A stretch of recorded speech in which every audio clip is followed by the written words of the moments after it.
Imagine this, almost every country in the world come together in one room. They argue about climate change. They discuss carbon emission, renewable energy, climate finance, technology adaptation, and even who should pay for the damage caused by climate change. And every year the world watches. But what exactly is this meeting? What is COP? Why was Kyoto Protocol important? Why is the Paris Agreement so significant? And most importantly, what makes COP31 in 2026 important? If you're preparing for CLAT and any other competitive examination, this is a topic you simply cannot afford to ignore. So in the next few minutes, we are going to understand the complete story of COP from Rio in 1992 to COP31 in Antalya in 2026. So what exactly is COP? So let us begin with the most basic question. What does COP stand for? COP stands for Conference of the Parties. But what does parties mean? Here parties refers to the countries that are the members of the United Nations Framework Convention on Climate Change, UNFCCC. The UNFCCC is the international treaty that provides the foundations for today's global climate negotiations. It was adopted in 1992 at the Earth Summit in Rio de Janeiro, Brazil, and entered into force in 1994. The Conference of the Parties, the supreme decision-making body of the UNFCCC.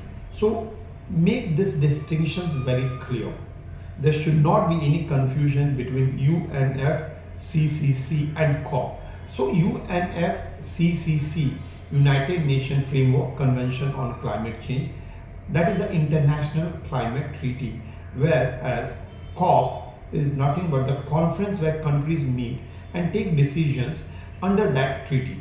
So the first COP, COP1, was held in Berlin in Germany in 1995.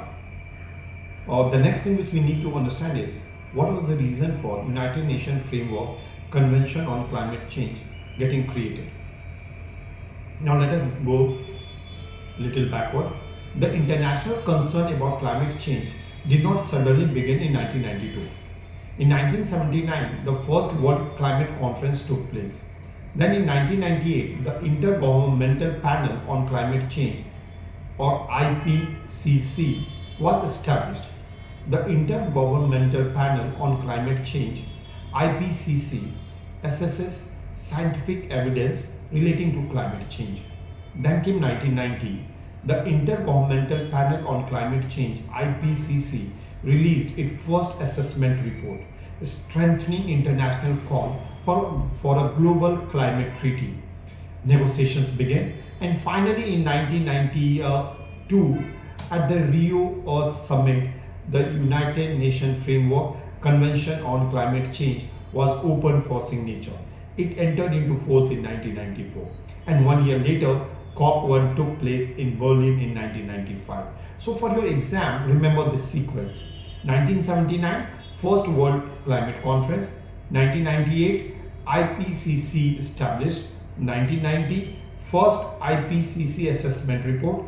1992, UNFCCC opened for signature. 1994, UNFCCC enters into force, and 1995 COP1 took place in Berlin.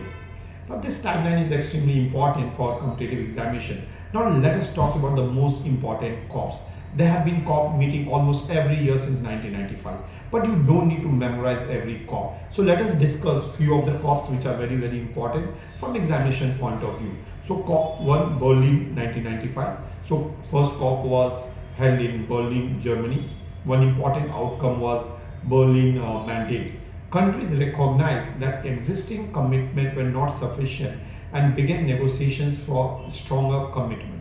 This eventually laid the foundation for the Kyoto Protocol. So remember, COP1, Berlin mandate. Then COP3 is important, which is Kyoto, Japan, 1997. Also COP3 was held in Kyoto, Japan in 1997, and the major outcome was the Kyoto Protocol. The Kyoto Protocol was legally binding international agreement under the UNFCCC UNFCCC, United Nations Framework Convention on Climate Change.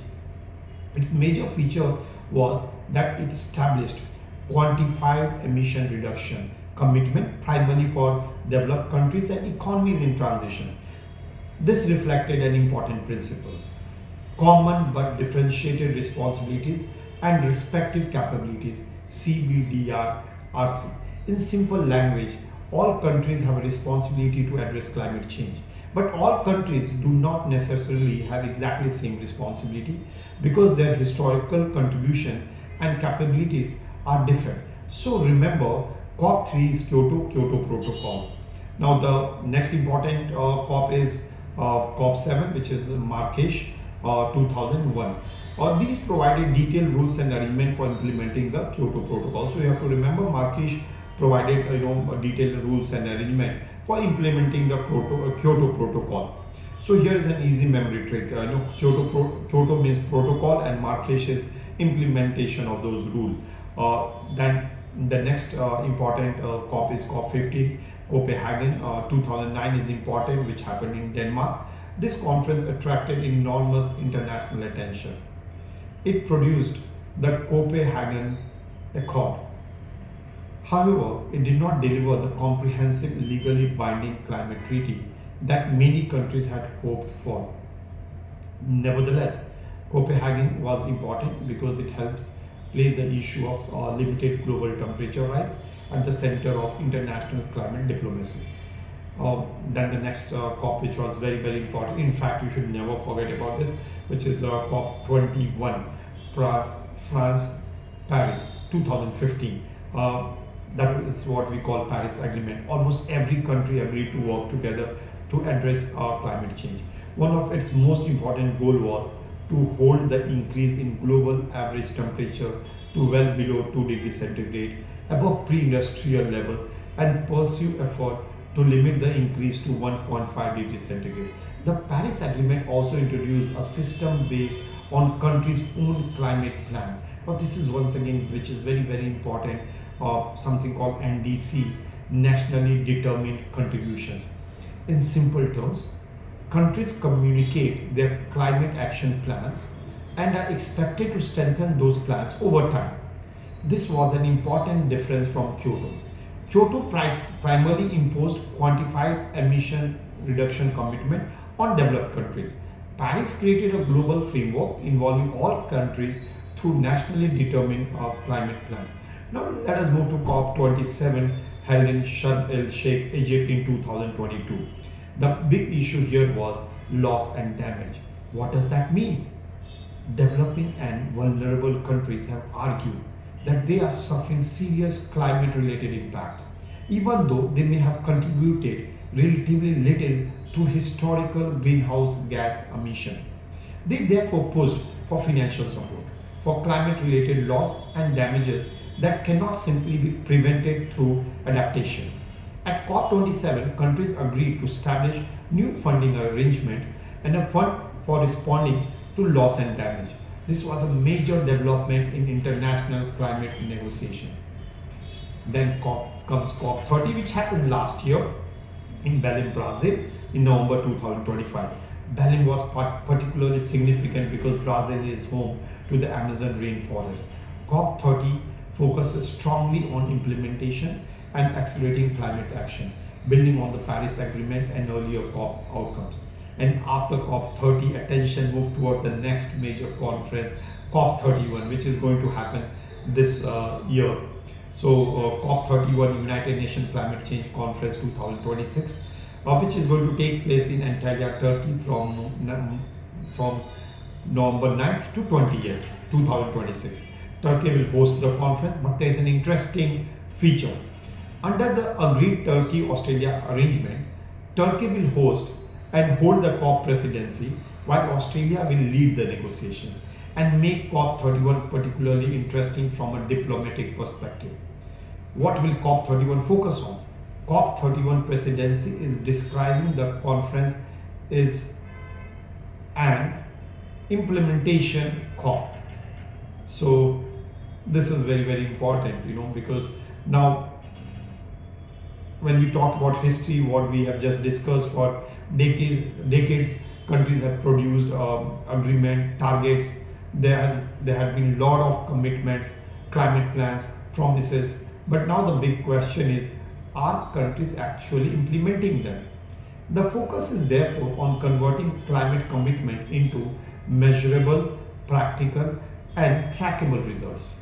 Some of the key areas include energy transition, electrification, climate finance, adaptation, resilience, and just transition. One question keeps running to international climate negotiation: who pays for climate action? Developing countries need financial support to reduce emissions, adapt to climate impacts, develop clean technologies, and respond to loss and damage. Therefore, climate finance has become one of the most sensitive issues in the COP process. Here is another important term. What is just transition? Very, very important, so you should understand this. Suppose a country decides to move away from the coal. That is important for reducing greenhouse gas emission. But what happens to the people whose livelihood depends on coal mining, transportation, and coal-based industries? These create another question. How do we move towards a green economy without leaving workers and communities behind? This is the basic idea behind just transition. COP31 is expected to continue work towards just transition mechanism. COP31 is also going to include World's Leaders Summit. The 2026 Leaders Summit is scheduled for 11th and 12th November 2026 in Antalya.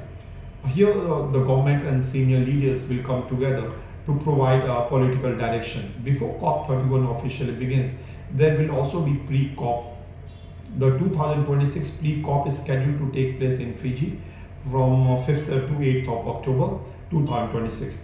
There will also be a leaders event in Tuvalu. This is significant because Pacific Island countries are particularly vulnerable to issues such as sea level and climate change. Now let us discuss the important question. Why should an Indian student care about COP31? Because climate change directly affects India. Think about extreme heat, floods, droughts, water security, agriculture, coastal vulnerability, energy transition, and urban resilience. At the same time, India is a developing country. It is a developing economy with enormous energy requirement. So India has to balance three things: economic development plus energy security plus climate action. India also emphasized principles such as equity and common but differentiated responsibilities and respective capabilities, CBDRC. Now repeat it once again: equity and common but differentiated responsibilities and respective capabilities. For India and other developing countries, issues such as climate finance, technology transfer, adaptation, and equitable transitions are extremely important. Now let us solve one of the biggest area of confusion: COP versus UNFCCC versus Kyoto versus Paris. Now UNFCCC, United Nations Framework Convention on Climate Change, it is International Climate Treaty. COP is a decision-making conference under UNFCCC. Kyoto Protocol is 1997 agreement with binding emission target primarily for developed countries. Paris Agreement, which happened in the year 2015, was a global climate agreement involving all countries through NDCs with the 1.5 degrees centigrade and well below 2 degrees centigrade temperature goals. If you remember only this distinction, you will avoid many questions in competitive examination. So the next time someone asks you what is COP31, don't simply answer it is an international climate conference. Give a complete answer. COP31 is the 31st conference of the parties of the UNFCCC, scheduled to take place in Antalya, Turkey from 9th to 20th November 2026. Turkey will host the conference while Australia will lead the negotiation. The presidency is positioning COP31 as an implementation COP with emphasis on turning climate commitment into measurable action alongside issues such as energy transition, adaptation, climate finance, resilience, and just transition. And remember the bigger story. Rio created the framework, Berlin began the COP journey, Kyoto created binding targets primarily for developed countries, and Paris created a global climate framework. Sharm el-Sheikh brought loss and damage to the forefront, and now Antalya wants to turn climate commitment into action. This is the story of COP from Rio 1992 to COP31 2026. If you're preparing for CLAT, don't just memorize current affairs. Understand the story behind them. Because when you understand the story, you remember the facts. For such, CLAT oriented GK and current affairs explanation, keep watching CLAT Tutor.